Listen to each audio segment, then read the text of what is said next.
I don't know that anything makes a father go crazy or faster than can't see his kids. And almost every father I know that has experienced like life-changing traumatic experiences around parenthood is to do with trying to see his kids on a regular basis. So every father I know goes to great length, usually to his own detriment, just to remain available to his kids. Yeah, I definitely have my own personal experience with that, for sure. And I have mine, right? Yeah. So, I think if you're constantly making an effort and you can manage, the thankless job that is fatherhood, and the attacks on your ability to live up to whatever this standard is, your consistency of effort can be rewarded.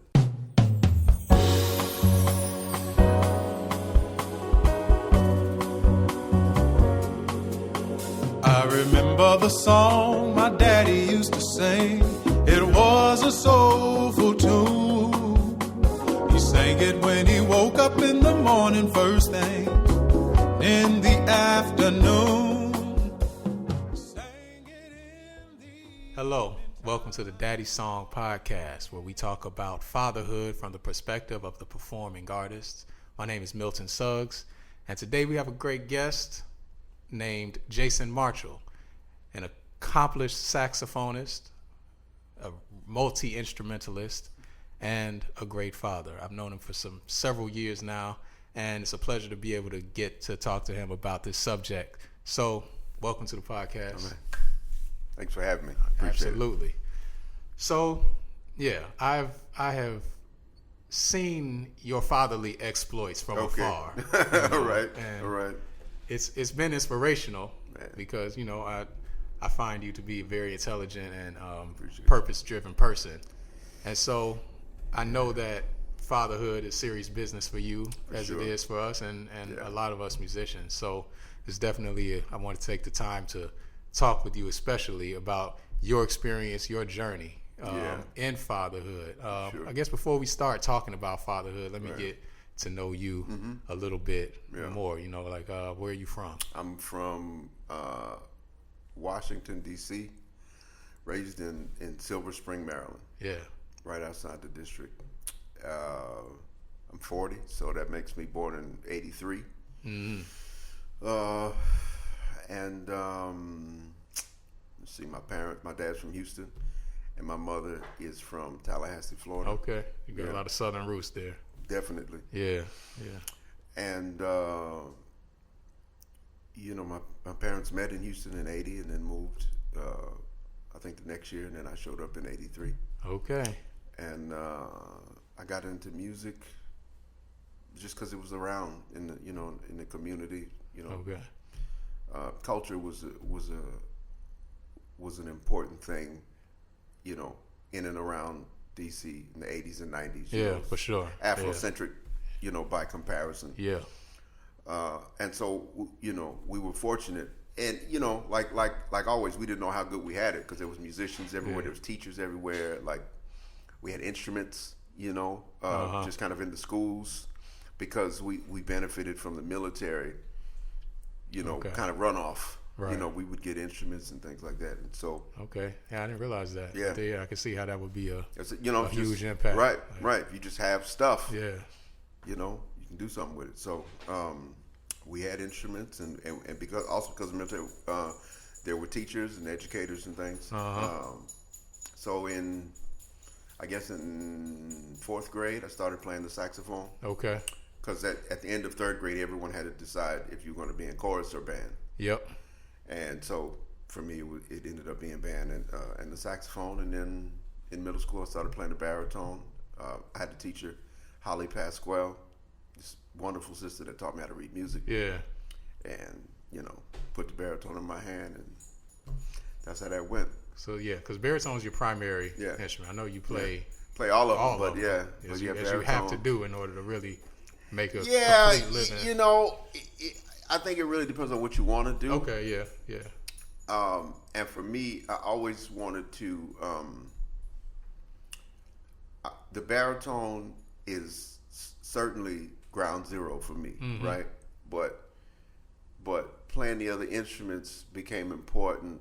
Playing the other saxophones became important because I felt strongly about how they should be done. Yeah. And there were certain things I realized might not get done if I didn't do them. So I had to make sure that tenor and then the alto was together. You know. Yeah.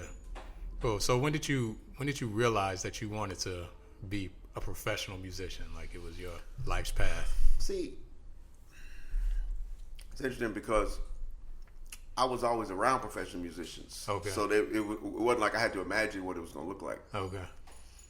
And, you know, my parents made sure we didn't have free time ever. Yeah. You know, if it wasn't band, you're going to have a little job, you're going to play sports, you're going to be in school, do something.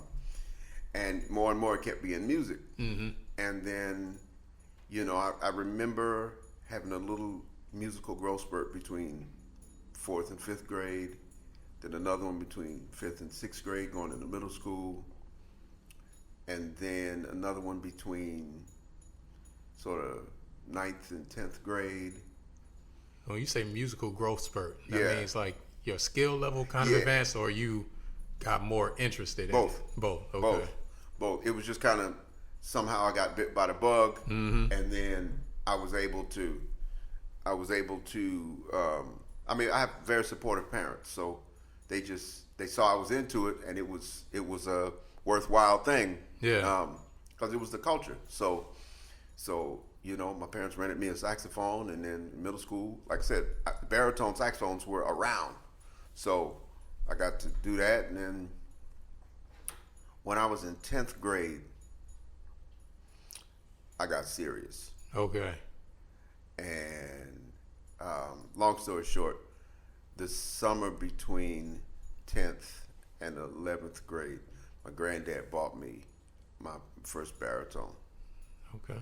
So beforehand you were just pretty much playing it. I was playing the school horns. School instruments. Yeah. But I'd gotten into it that summer. Yeah. And you know, over the summers before that, they would let me take a school horn home and stuff. Right. But that summer, my granddad got me a horn, and I mean, it was kind of, you know, pedal to the metal after that. Yeah. Like I didn't want to do anything else. I didn't care about anything else. It was just music. Word. And so at that point, I was like, okay, well, you know, I'm watching. Remember Bet on Jazz? Yeah. On BET. On BET. Yeah. So I'm watching that and seeing all of the cats, and I'm like, all right, I got to go to New York. You know, that was the thing. Because I was already in D.C., so the only logical step would be to go to New York. Yeah. And wanted to go to New York, graduated high school, and thought I was just going to go to New York. And then, you know, my folks said, well, you know, why don't you? They were a little anxious about my being 18 in New York City. Right. Which, as a parent, I understand. Yeah. But you know, it was decided that I was going to try college. I went to Florida A&M for a couple of years. While I was there, I lived in my great grandmother's house. Okay. Yeah, the house where my granddad grew up in. Okay. Wow. Yeah, that was special. And we might have been down there at the same time. Okay. When I think about it, because I was there my freshman year. Okay, what 2001 and 2002. Yeah. We were. Yeah. Yeah. So, but I wasn't in music. I wasn't in the music program. Got it. So. Got it. So I was there during those years, but I was like, man, I just all I want to do is go to New York. Yeah. And you know, the 100 and the whole collegiate experience, and I get it, and it's important, and in ways I'm glad I had it, but I just wanted to go to New York. Yeah, your heart was in New York. Yeah. You know? And so I was enrolled at Florida A&M, and also playing in ensembles at Florida State. Yeah. And Leon Anderson at Florida State, one day, he just said, "Hey man, I hear you talking about going to New York, and you seem, you know, frustrated." He said, "I want you to leave right now." And he said, "Call whoever you got and have them come get you, but don't withdraw from school. Don't don't make it a formal thing. He said, order you some transcripts today while you're in good standing, and then as soon as you can, just leave. Yeah. He said, don't tell anybody, and that's what I did. Matter of fact, that was May of 03. Okay. September of 03, Willem called me. Willem Dellisford called me and said, "Hey man, we're trying to start big band rehearsal. You coming?" He was still at FAMU. He didn't even know I had left. He said, "Man, I'm in New York now," and that was it. That was August of 03. Yeah, that's when I moved. All right, and that so was it. You pretty much just got here and just hit the ground running, then. Yeah, that's all I ever wanted to do. Yeah. Since it got on my radar, all I wanted to do was come to New York and play the saxophone for a living. So what were your first experiences like up here? First gig I ever did was Jason Linder's big band. Okay. And I think Chris Carlick, who has since retired from music, but he turned me on to that gig. Because what I was trying to, I would go through the white pages and just find cats who I knew played baritone. And just, hey man, my name's Jason Marshall and I'm in town, and if you ever need anybody, I called everyone I could. I'm sure baritone anyway is probably pretty in demand for a lot of it is. It is in certain ways. Okay. But like anything, it depends on what you're gonna do with it. Yeah. First gig I ever did was Jason Linder's band. I was woefully unprepared. Okay. But I didn't know any better than to just get beat up until I was ready. Everything was an odd meter, and the charts were faded, and everyone was way stronger than me, and all of that. But that's what happened, and eventually I think I got called by Chris Brooks, Cab Calloway's grandson. Oh wow, okay. Yeah, and so playing in the Calloway band, and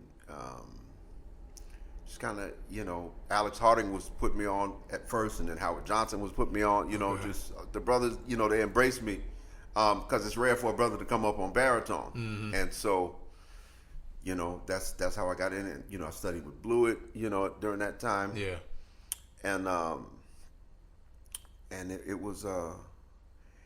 was intense, but there were moments of very supportive experiences. Right.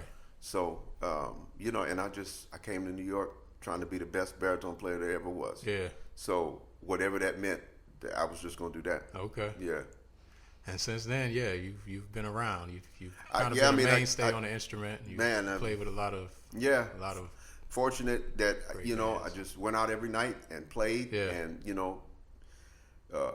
there's a place called Niagara on East 7th and A, and I met a lot of cats there. Okay. Cleopatra's Needle on the Upper West Side there. The Up Over Cafe in Brooklyn.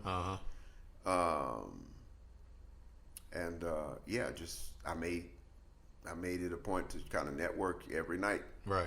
Until I was busy. Yep. And it took me a good couple of years, scuffling to make it happen, but I did. I was homeless for a minute. Okay. Fortunately, I was homeless during the summer. Right. Because homeless during the winter in New York is dangerous. Yeah. Homeless anytime is dangerous, but you know what I'm saying. Yeah. No, I can imagine. So that was that was a character building experience for sure. Indeed. But that's the same summer I was homeless. The same summer I met Roy. Same summer I met most of the folks that I know now. Okay. I met that summer, and started playing with Roy Hargrove on very little notice. Mm-hmm. Rest in peace, Roy. Yeah, man. Yeah. And this big band and that big band, and on and on and on and on. And so here we are. Cool. Yeah. Cool. So, fatherhood then. Yeah. When did the fatherhood journey start for you? When did it start? Oh man. I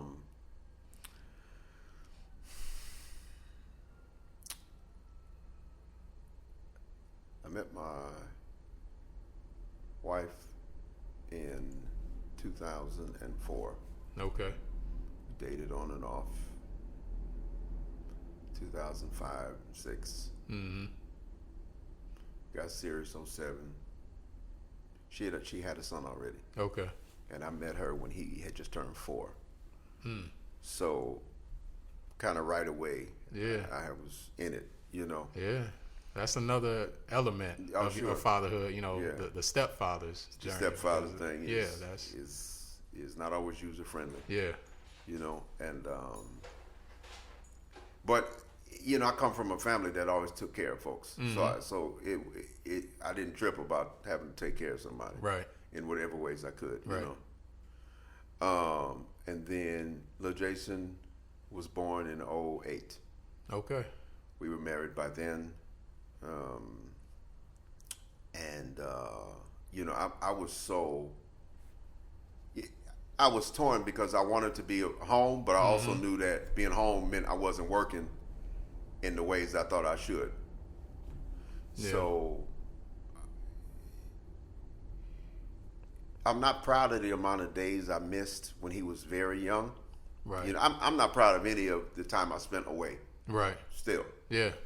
But I knew, you know, as much as I could know, that I was working to provide and take care of folks and, you know, make sure folks have what they need and all that. And, you know, the struggle for me has always been that balance. Right.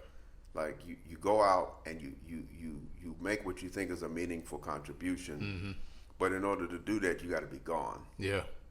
Yeah. And I think that's probably, you know, as this podcast progresses, that's probably going to be a theme, a similar theme, of course, between all of us musicians sure. is the balance between having to provide, you know, and being away and missing things, but the necessity of it if you're going to, you know, maintain a life as a musician. Sure, sure. I mean, now I'm fortunate because I might be the last guy on the baritone to have a really good, like, touring career. Yeah. Like, and I don't mean just like stuck in a big band. I mean like with name cats, small group under my own name, records. Like, you know, because I caught a lot of the last of stuff because of Roy and because of Abdullah Ibrahim and the Mingus Band, Afro-Latin Jazz Orchestra. And at one point I was touring with all of them and I had 5 weekly gigs. Okay. You know, and so that's impressive. I was keeping 2 and 3 people busy just subbing for me when I was out of town. Yeah. And a lot of that was due to, you know, being able to work with Roy and being known in a certain way, but also because of the baritone just being a utility for a lot of bands and things. And I'm grateful to have had the opportunity. If I don't do no extensive touring again in life, I'll be all right. Yeah. You know what I mean? I don't have any regrets. There's no places that I wanted to go that I haven't gotten to go. Yeah. And you know, for better and for worse, like playing with Roy, I mean, after that, there's not too many greater musical experiences I can even imagine. You know, because his stuff was on such a high level. Yeah. And, you know,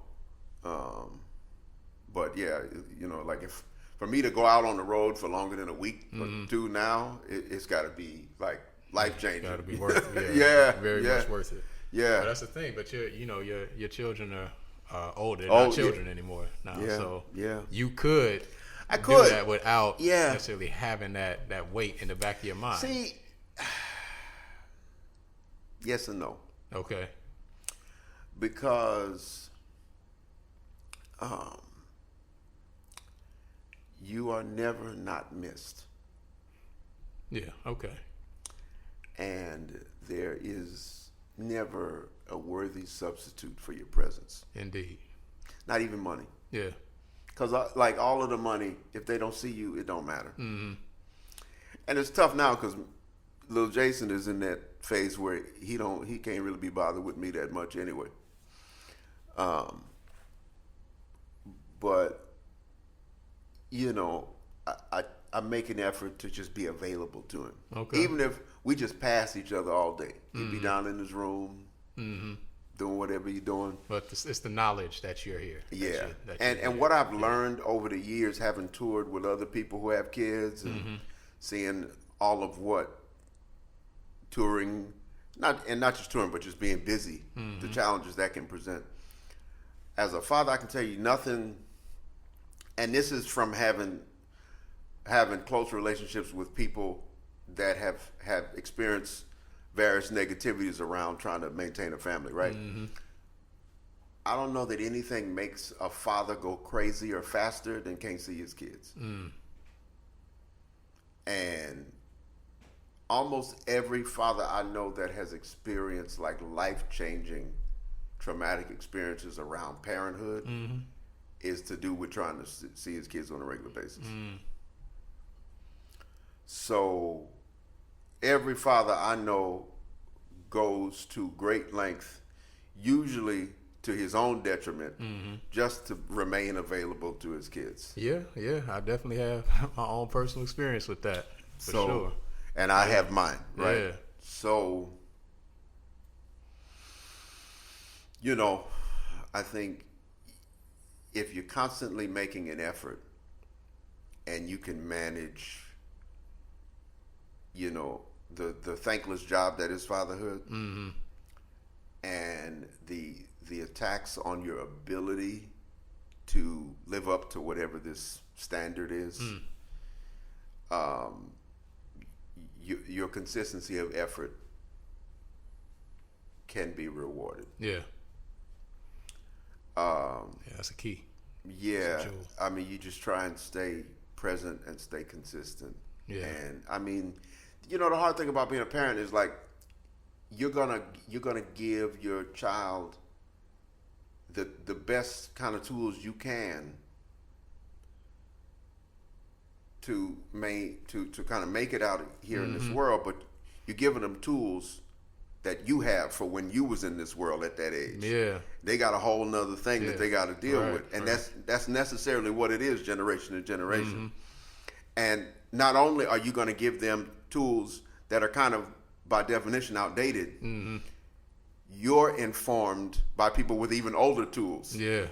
Right, and so some of it's like we always trying to revive antique methods of doing whatever we doing to help generations that have an experience that we know nothing about. All right. So with that being said, what was your? Let's take a step back. Come on. What was your upbringing like? In DC. You're around music a lot, but in terms of just day-to-day life for you, for me, and your relationship with your father, what was that like? Me and my dad are real close. Okay. And again, my dad went to great lengths to stay around. My mother went to great lengths to make sure my dad could stay around, because the togetherness was paramount. Like whatever we going through, if we together, we'll manage it better than if we not. Right. Even that is an antique ideal now. Yeah. Folks don't really be on the togetherness thing like they used to be, right? But I will say that, for all of the antiquated old Southern traditions that we have survived and in certain ways been traumatized by, but also benefited from, us in our household, we had it pretty good. Yeah. And my dad is 85 years old. So we got even in the 80s, we was getting an antique version of parenthood. Sure. Yeah. Okay. So that has both been a great help and on occasion a detriment, just because of you trying to make this old thing fit into a new context. Okay. Yeah, but now you the only child, or not by a long big shot. family? Yeah. So we began as 8 of us.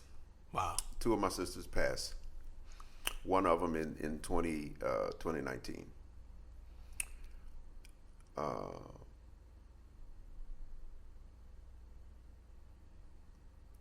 there are now 6 of us. Okay. There's a gap between me and Tiffany, my oldest sister. Okay. And so, in ways, I was kind of the oldest in the house. Yeah. In addition to us, my parents also took in foster kids. So there was always just a lot of people around. A lot of people around. Yeah. And everybody was always taken care of, and you know. I remember one point my parents said, "Okay, so both kids are coming to live here, and you're gonna share half of everything." And that's just what I mean. We didn't go without. Yeah. You know, no one was hungry and without clothes, and so yeah. that's just what it was. This is what it was. And the beautiful thing about my dad and I is that I've gotten to see him evolve a lot. Okay. About kind of everything. Yeah. So watching his process has been a beautiful thing, also an encouraging thing. Yeah. To see that someone kind of so,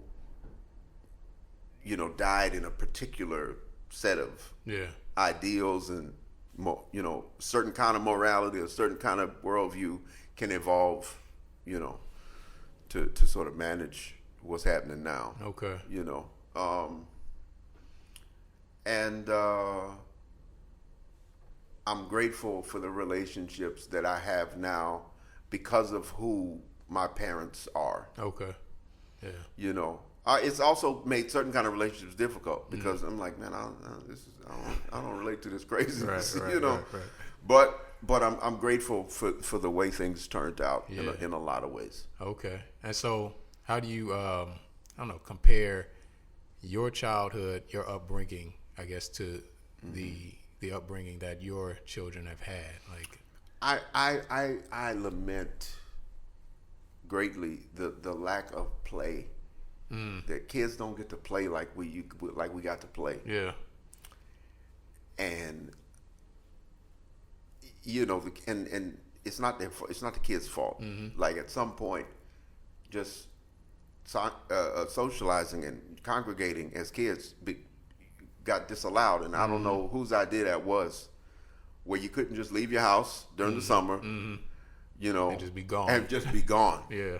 And not that that's without its peril on occasion, right? Yeah. But just the play aspect, also because of the pandemic. Right. I regret that my kids didn't get to play as much. Because I think that's starting to show up in people's social or lack of social skills. Yeah, I can definitely imagine that. And New York in particular, like there's a beauty about raising kids in New York in terms of how much you can expose them to. Right. But there's also a lack of fortitude in a way because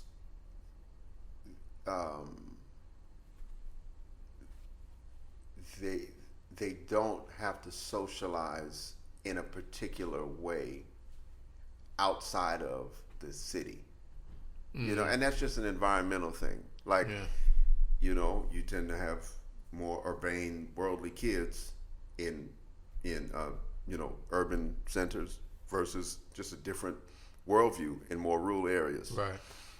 And DC was a good balance of both. Okay. And in New York, I kind of regret that they don't have more of that. Like, we climbed trees with a pocket knife, carved our name in the branches, that kind of thing. Yeah. Ran around looking for honeysuckle flowers to drink the nectar. Yeah. Look for mulberries on a bush. That kind of stuff. Yeah, a lot of that, exactly the same experiences that I've had.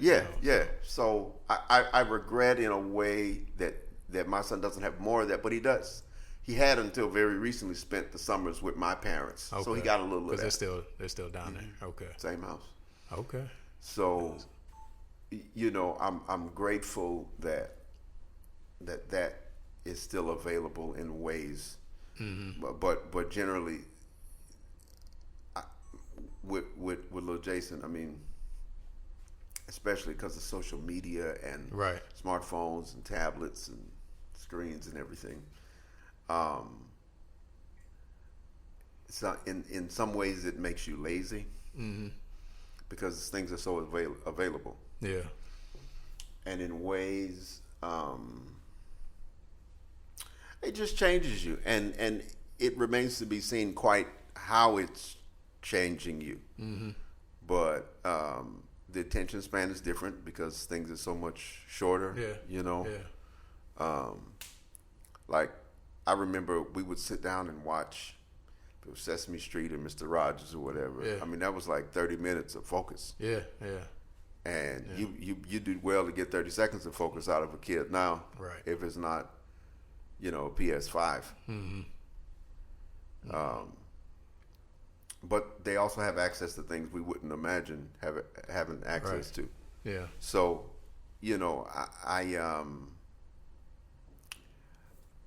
one of my aspirations is to provide for little Jason and TJ, the older one, like a rural experience. I don't know if that means buying a farmhouse. I don't know. But being able to disconnect and engage in whatever the opposite of this is, just to build some other muscles. Yeah. No, I can definitely see that.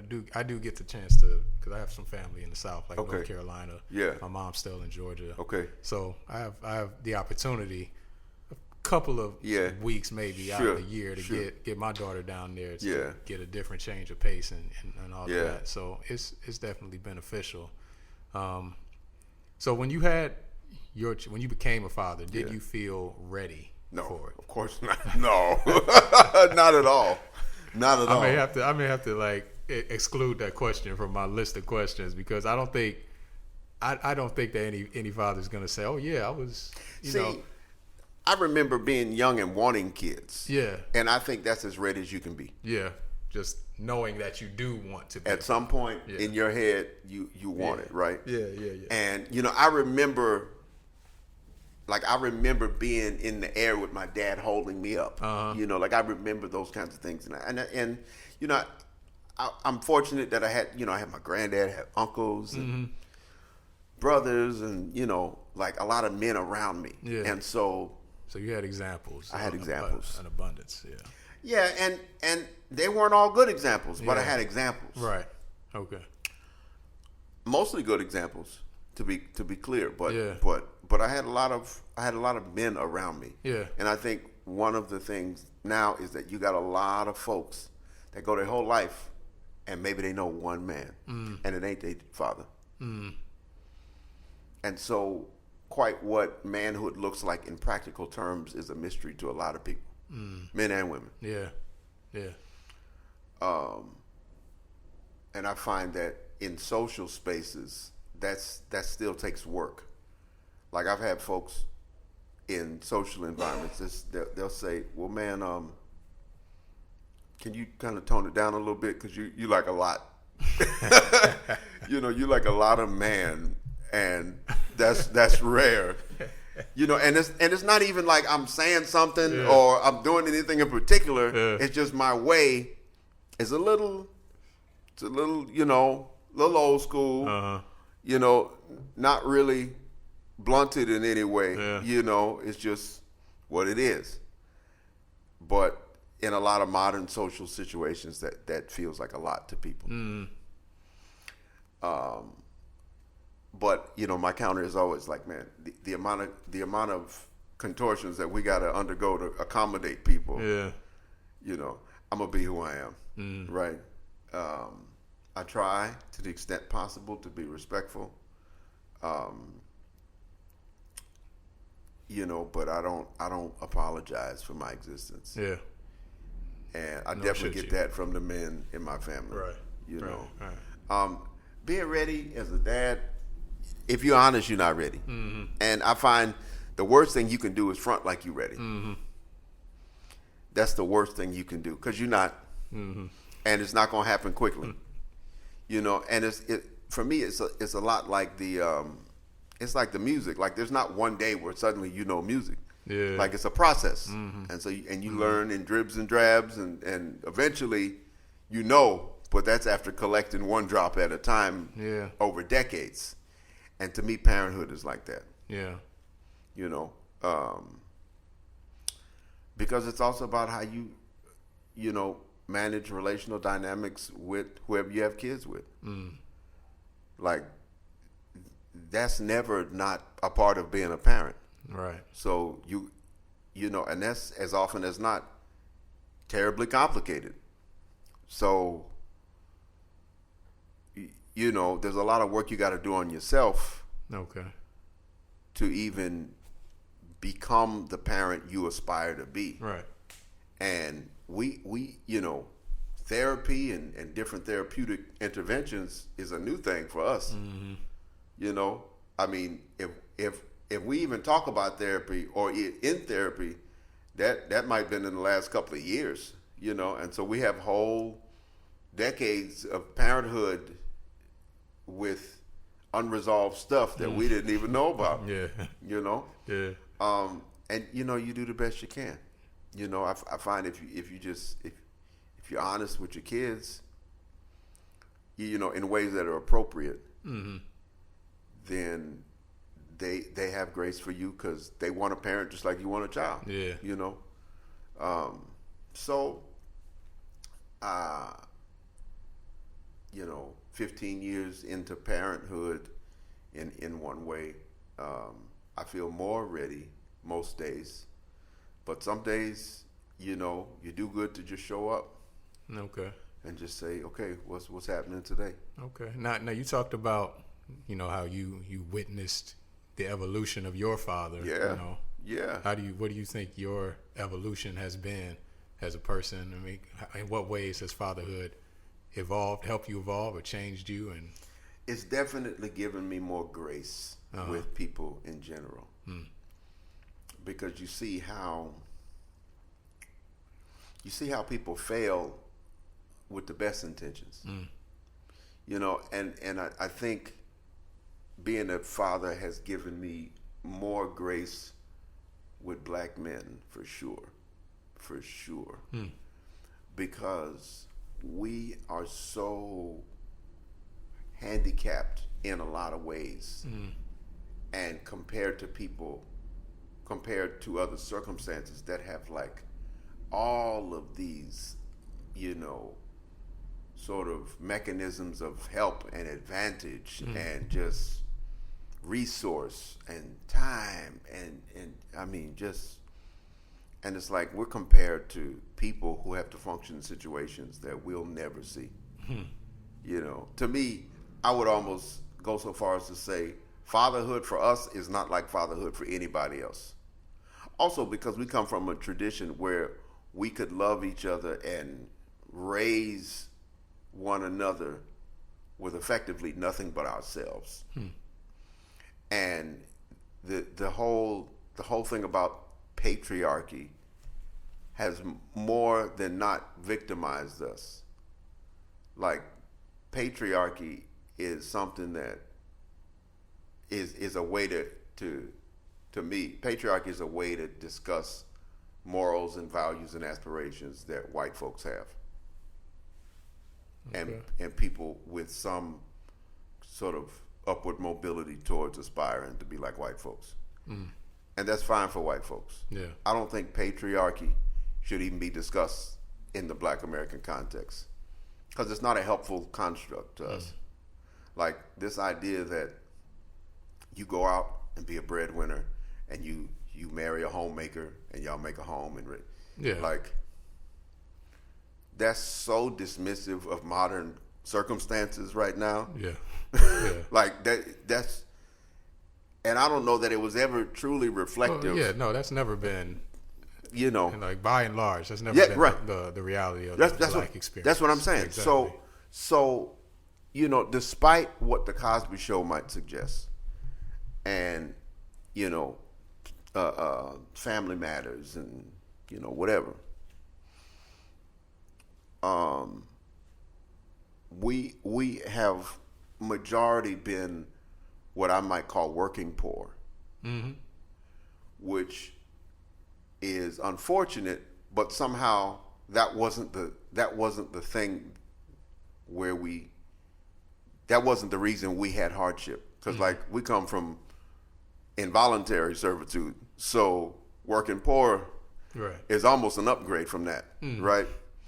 And somehow we could still love each other, still have families, still respect one another, you know. And now the struggle is like you have to sort of earn a membership and pay dues into manhood and fatherhood and, you know, this whole head of the household thing. I mean, I get it, but I think it's a very rudimentary way to explain one way to construct a family. Because there's no way one person can be so wise that the whole family just listens to him, full stop. There's no way. You know? Also, there's no way somebody who cannot bear children would have the wisdom to govern everyone without equal input from the person who can bear children. Indeed. There's no way. It's not possible. So, you know, and this is also not to suggest that someone is wise simply because they can bear children. Of course. Right? But, like, for me, I always aspired to live in a situation where wisdom is head of the household. Now, I don't know today how well that aligns with broadly held Judeo-Christian values. Well, you know, I get very exhausted at, you know, and it seems to be rampant on social media when we talk about this, you know, submissiveness and submission and high value this and alpha that and all of this, you know. Man. So I get real exhausted. That's where the conversation is in terms of male and female relationships. And then, but we also don't consider what does that say about, you know, fatherhood and family, the family dynamic as a whole. And of course. None of it's healthy, you know, in terms of I agree. I agree. Because what it does, in my view, is that it allows people to live and I won't even say grow, but just age in these circumstances without having to develop any character, without having to become complete human beings, without having to do anything. Like you can say, well, okay, you are debt free, you have a degree, you own a car, you own a house. That doesn't really speak to your person. It speaks to your consumption experience. You know, you have consumed successfully these things and you don't owe any money for now on them. That's it. And I think one of the more detrimental things is that we are valued as human beings based on how much we provide. Because if you take the provision out of it, we tend to be the most involved fathers. It's just that the hoops we got to jump through to provide are unlike what most people have to do. Like, I've been able to contribute to the livelihood of, if we just gonna talk about this household, right? Never mind other folks, right? If we just talk about this household, 3 other people contribute to the livelihood, right? And I'm not a millionaire like that. I'm not wealthy. We eat in here, the bills are paid. You know, all the adults here work.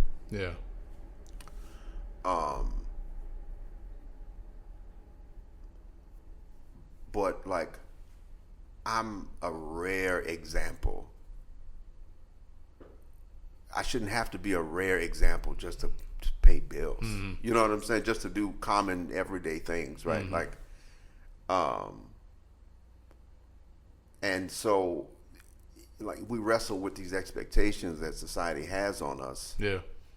And society's not helping us meet those expectations. We just have to wake up exceptional every day to just accomplish some very regular things. And that's not fair. Not that we still don't have to do it, but you know what I'm saying?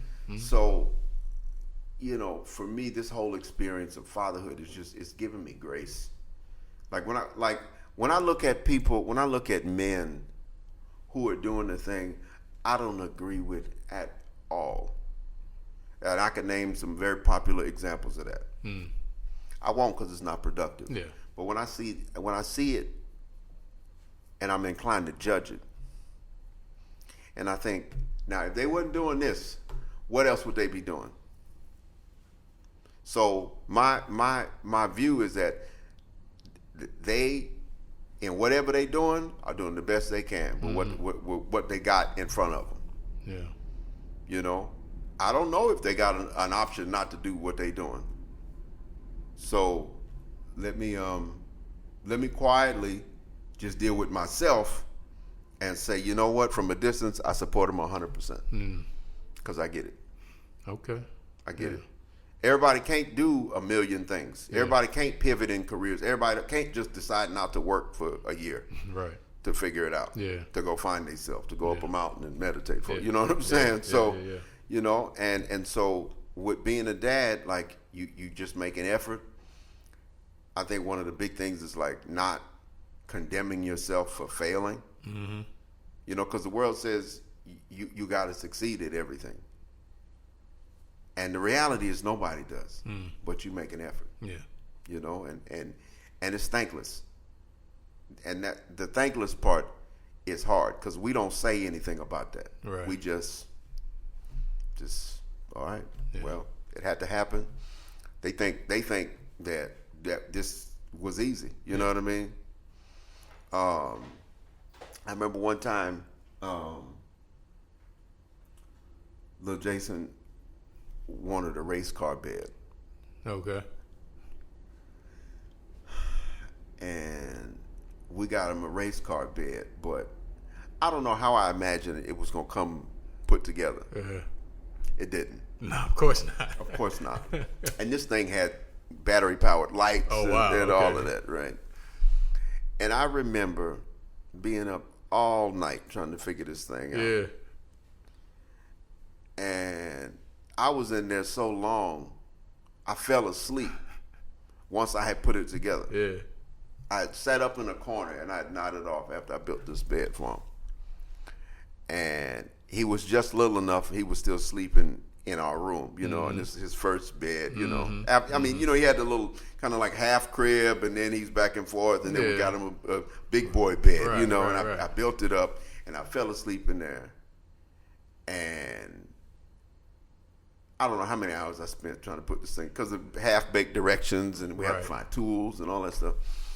I put it together, fell asleep, and I woke up to him coming into the room, like, and it's like, those are like the payoffs. Just seeing the look on their face and how happy they are and all of that.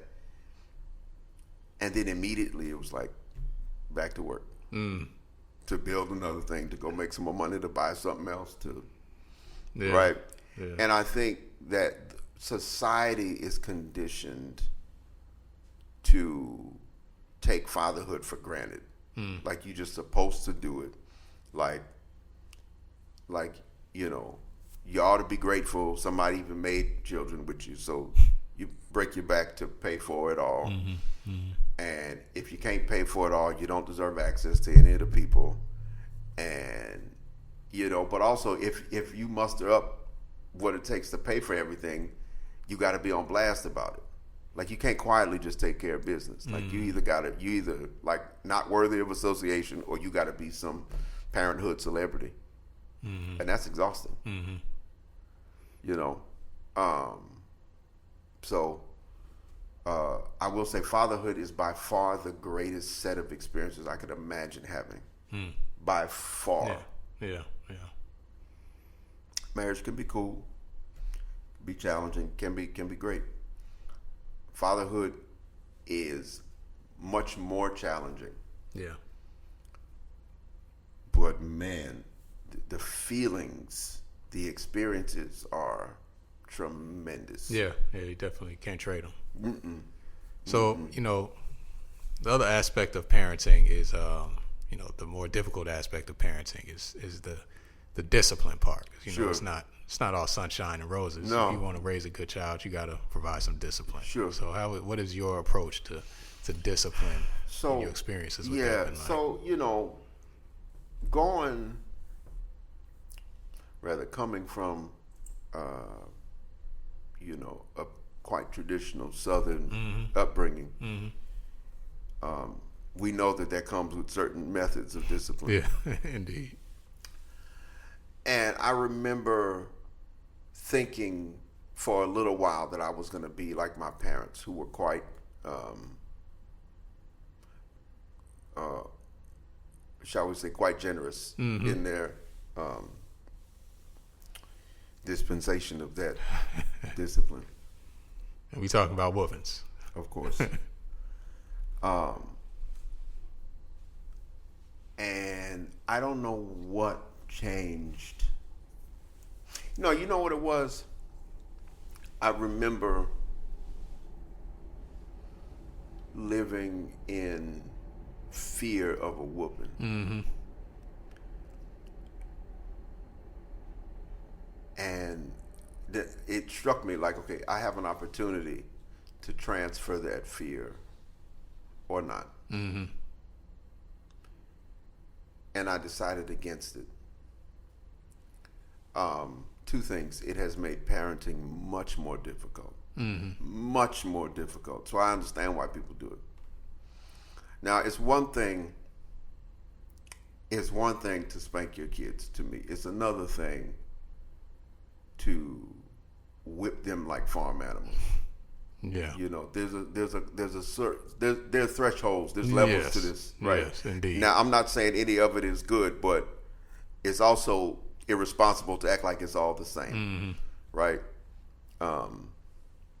You hear folks talk about extension cords and frying pans and coat hangers and house shoes and belts and switches and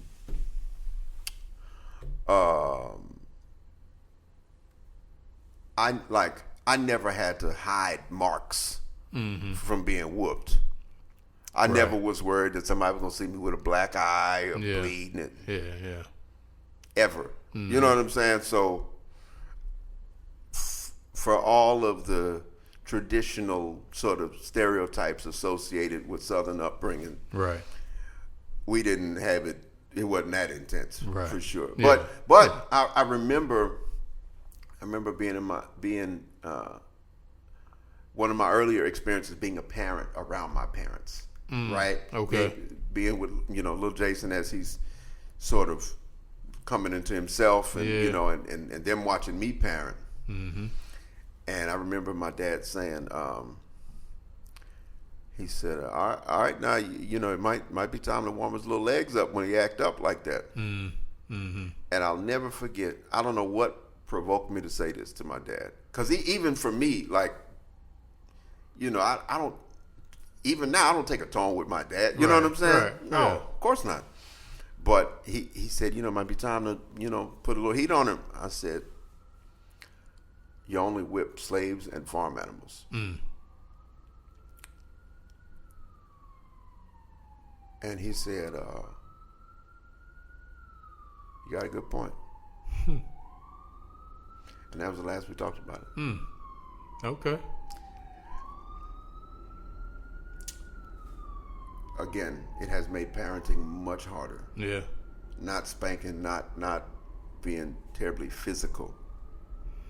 Right? Harder, and how is that? Because I wouldn't think that would make it. I can see why it might be considered to make it harder, but it's harder because fear is a very effective clarifying element. Yeah. And it is simple. Yeah. Like the fear of this one action will prevent all kinds of other things. So as a preventative measure, correct, you think it's still it's effective. I don't do it. Yeah. Because of the other things that happen when you do it. But But that's why I would say that it doesn't necessarily make it harder, make it easier by, that corporal punishment doesn't necessarily make it easier, because there are other drawbacks that you would have to, that might. Yeah, I mean, look, it's kind of like. It's like a short-term solution to. It's a short-term solution with some long-term consequences. Yeah, which is why, and the long-term consequences is why I don't do it. Yeah. Right. And I remember hearing my wife describe her parents and their way, like a very traditional kind of Caribbean upbringing, to hear her describe it. And I was like, yo, I don't want any parts of that in this house. Like, for real. I don't want that. Because we got spanked, but this? What y'all talking? That's no. I don't even want to, and it, but because corporal punishment is efficient, you gotta do reps. And parenting now takes reps, because he's not afraid that I'm gonna beat him up. But our dynamic is nonviolent. Yeah. Like, now I remember seeing him act up and me physically just lifting him up by his shirt, and that shook him enough to where he got it. Yeah. But that whole thing about, he's cowering in the corner and I'm taking off my belt. And none of that. Yeah. None of that. That's hard to take, hard to see. Like, of course. You can't disconnect your emotions. Of course. In that way. Of course. It's hard. Yeah. To see your child in terror. Right. Especially when you're the cause of the terror. Yeah. Even if you're trying to communicate something that they really need. Yeah. But terror. Yeah. No, man. No. Yeah. It's gonna be enough of that anyway. Yeah, and if they got a way to terror outside versus the terror inside, you got a problem. Indeed. So my attitude is like, man, I'm not gonna say I'm 100% proud of the parent I've been. I try and be a better one all the time. Yeah. But he does not live in terror of me. He's not afraid that I'm gonna lose my temper and somebody gonna get hurt. Yeah. He also feels safe at home. Yeah. Which is important. Yeah. Like, for me, one of the things I never liked was the shock of, like, waking up to something difficult. You know what I'm saying? And so I always felt strongly that waking up should be easy, and and sometimes I'm like, man, you got to get up, time to go to school or whatever, but it's like, snatch the covers off, throw water on her, do this, clanging pots, and it ain't. Yeah. Because I know for me, when I wake up like that, it takes me all day to come down from that. And so I would rather not transfer that onto him. Yeah. And I mean, he's still, my family still say, well, you always barking orders at him, and I'm like, because he don't listen. So I got, and I'm not gonna beat him to make him remember. Right. So I gotta keep saying it, and I gotta, and if it take 100 times, that's what it's gonna be. Yeah, indeed. And I've had to get better about talking, because I'm, I just quietly adjust to a lot of stuff, and that has not always worked out. Right. Because I'm just trying to make it work. Just whatever it is, just trying. Okay, well, all right, this ain't going. Okay, well, I quietly just move to this thing or that thing or whatever. But,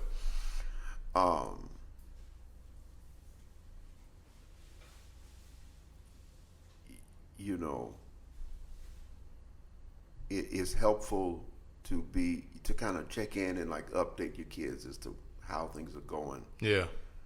Because a lot of times you can say one thing, and if you don't talk enough, they'll be on that long after you done been on something else, and they suddenly they don't know how to make sense of what's happening. So it's tough and it's thankless, and you just show up every day and you try. Yeah. All right. So as a father, what in your estimation makes a good father? In a nutshell, I guess. mean, or in your experience. Yeah. I mean, as much as you can be present. Yeah. Be present. And even if you got to like put on a face for a little while, to just show up. Just show up. Because the thing about dads is that because there's such a high expectation on you, a lot of people will not show up rather than show up and fail. So show up and fail if it means you show up. Yeah, that's a bar. Just fail, but be there. Be honest in the ways that you can. To me, sometimes honesty means absolute, unmitigated transparency in all things. Yeah. I disagree with that, because that also means that you have a way to vocalize everything that's happening, and that's not always the case. Yeah. You know, so while we quietly manage all of the difficulties we do, you know, sometimes people on a need-to-know basis, you know, because it's also traumatizing to like bare your soul to everybody, only for people to not help anyway. You know, so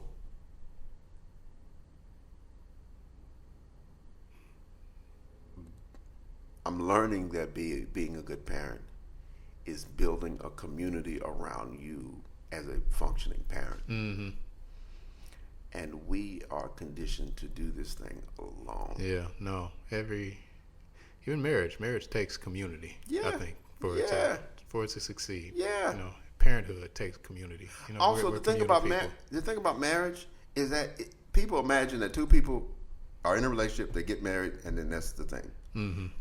Marriage is several different relationships that run concurrently. Like you be in the thing and then you out, then you in the thing, and you know what I'm saying? And like, it's not productive to discuss that with your kids. Yeah. You know, like if you married for 30 and 40 years, that ain't a 40-year relationship. That's a 10-year, and then a 15-year, and then a 5-year, and then a 6-month, and then, you see what I'm saying? Yeah. Y'all just together while it's happening. Yeah. Right? Yeah. But, you know, the relationship thing is complicated. And to your point about marriage taking a community,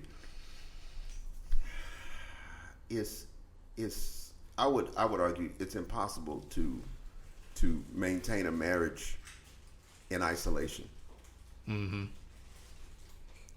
Because two people ain't enough to provide what all a marriage takes. Indeed. And the support that human beings just instinctively need. Yeah. You know, and so much of the difficulty I find just comes from people being told that they got to do it alone or they're not worthy. Yep.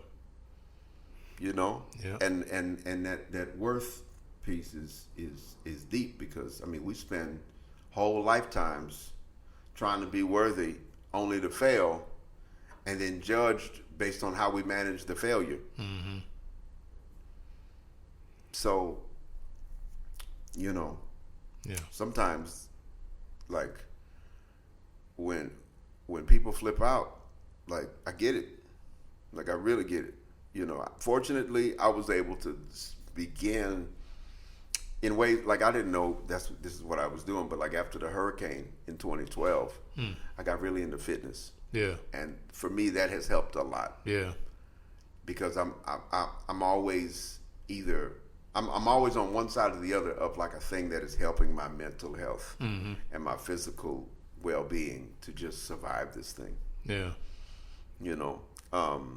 Well, parenting is a physical activity too. Of course it is. Like I remember little Jason being on the ground crawling, and this is, you know, his first few years. I'm like, yo, the ground hurts. Yeah. You know, I gotta do something. Yeah. And I didn't know what, but I knew at some point something was going to happen. Right. And it turns out it was the hurricane. Yeah. So I got into it. Yeah. I got into it that way. Yep. And now it's just about aging in a way where I can tell my family, tell my kids, barring a tragedy, right? Barring an unforeseen tragedy, that is all right. Yeah. Yeah. You know, Yeah. I remember little Jason's last day of elementary school, I had to play with a chamber ensemble. I had to play bass clarinet. And I'm on my way out the door, and I get a call from the school. Little Jason sprained his ankle. Okay, I got just enough time. Hey, y'all, I'm going to be late to rehearsal, but I'll be there, all right? I go get him at the school. He can't walk. I get a cab. We're going to rehearsal. And this is at the old Michiko's. Okay, yeah. And, I'm not, I'll post rarely about my stuff, dribs and drabs, maybe a bunch, but I'm not a regular poster about anything really. Yeah. And I'm certainly not like on my family that they got to do what I'm doing. I encourage it, but if they're not into it, they're not into it.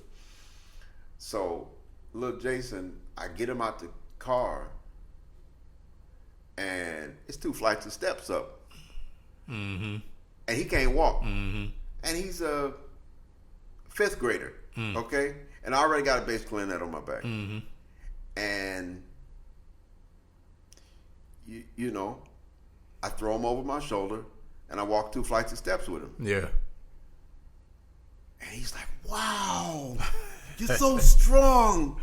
I'm like, that's what being a dad is about. Yeah. Okay, it's not only isolated, episodes of physical strength, but you do what you got to do, right? I have found that, like with the fitness thing, sandbag training is helpful because when you got a 75-pound sandbag on your shoulders, that's an elementary schooler. When you got a 150-pound bag over your shoulders, that's a spouse. When you can take a 200-pound sandbag and throw it over your shoulder, that's another human being. And so being able to manage those kinds of things physically and psychologically is helpful training. Yeah. As my parents have aged and, grandparents need help and parents need help, and, it's like I can physically lift every member of my family. Yeah. That's helpful. Yeah, absolutely. Because they know if I'm showing up, I can, whatever it is, I can do it. If my parents heat the house with firewood, if it's a tree stump that's too big, I can roll the thing out the way. If it's to split it with a spike and a sledgehammer, I can do it. If it's I got to change a tire, I can do it. If it's an old TV got to get moved, if it's a bed, if it's any furniture, whatever, I can do it. Yeah. So that it definitely feels good to be a helpful member of the family that way. Yeah, indeed. Yeah. So as an artist, musician, how has parenthood impacted your art?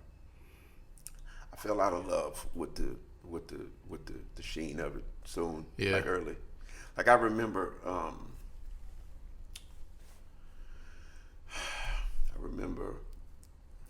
when little Jason got old enough to be aware of, that I was leaving. Yeah. We had a little routine, and I'd say, okay, Daddy is going to get on an airplane, and I'm going far away. I'm going high in the sky, going far away. I'm going to play for a lot of people that are going to be very happy, and then I'm going to get money for that. And I'm going to come back, and I'm going to use that money to buy things for you and your mom, and make sure I got what I need to work and everything. And at the time, he was in the Thomas the train. Thomas the train. Yeah. Tank engine. And so I said, and he's like, yeah, so you can buy me trains and all that. I said, yeah. And so that worked for a little while. Yeah. And then one day, I was coming back from something I'd been gone like a month. Yeah. And I always had kind of a thing. I put my bag down by the door, put my horn down on the other side of the door, and he would run at me. That would always happen like that. And so, then one day I came back and I put my stuff down, but I did it differently because I had to repack and leave the next day for another long thing. Yeah. And so little Jason is like, "Oh, Dad, great to see you." And he's looking around like stuff is different, And he sees me starting to repack. I'm putting clothes in the laundry and getting different suits, whatever. And he says, "So He's like, "Yeah, what are you doing?" I said, "I gotta go back out." He's like, "Okay, so you going to you getting on an airplane?" Said, "Yeah." He's like, "You going to play for a lot of people?" And yeah. And you come back with money? I said, yeah. Oh, I'm doing exactly what we talked about.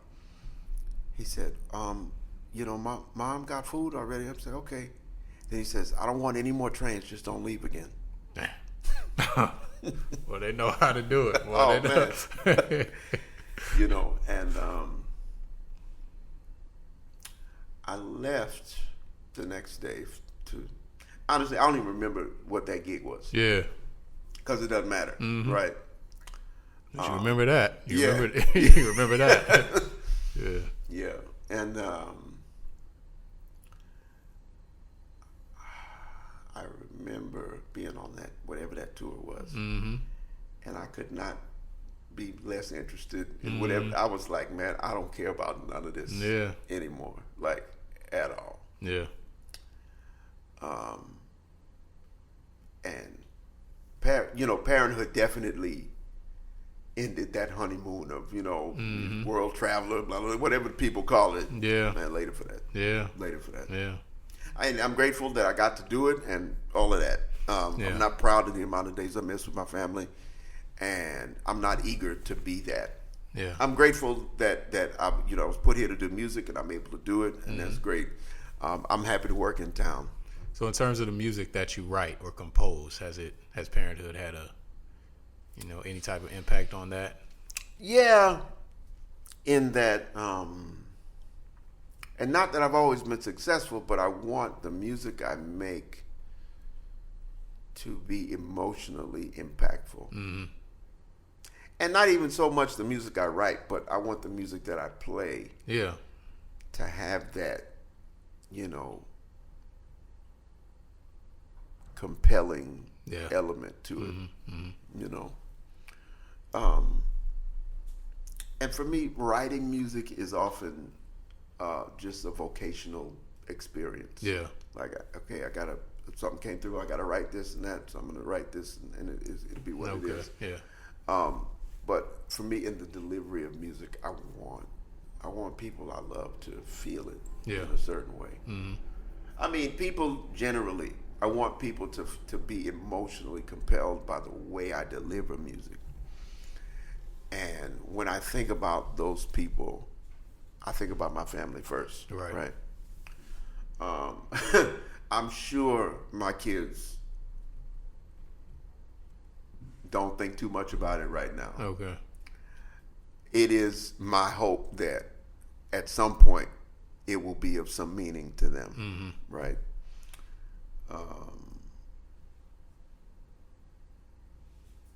But I hope I'm, kind of putting my best foot forward and making something that means something. Okay. Yeah, indeed. Yeah. Well, so, what's next for you? What are you working on? What are you up to? What's on the horizon for you as an artist? As an artist, I got a lot of little. Say little. I don't have anything little. Indeed. Yeah, I got I got to write for an orchestra at the end of the year. Okay. I got a strings project I'm working out right now. I got a new record that was released in November called New Beginnings on Cellar Music. Yeah. So okay. That did real well on the charts, and I'm still pushing that. This quartet record with Mark Carey, Gerald Cannon, and Willie Jones. Okay. Beautiful. Yeah, turned out really well. Really proud of that. I'm going to start my big band back up this year. Yeah, all right. Yes. The way my life is right now, I got to put it like, before the summer's over, every pot on my stove got to be boiling. Yeah. Yeah. And it's got to stay like that for a while. I hear you. So, and for me, in July of 2023, I'm rekindling a lot of stuff. Mm-hmm. Starting over in a lot of ways. Mm-hmm. So yeah, I I'm fortunate in that I never forgot why I came to New York. Mm. But even with that, I have to I have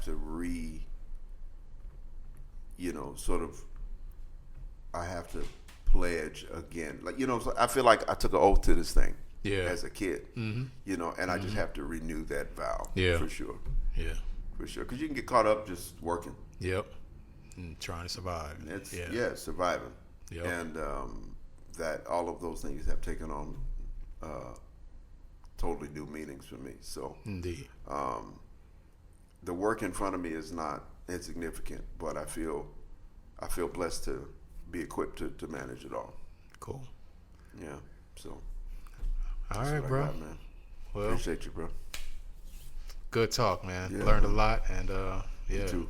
best wishes to you in your journey. Thank you. Likewise, man. All right. It was the song of a man who did the best that he could. He gave his love the way a real man should. And whenever folks would try to bring him down,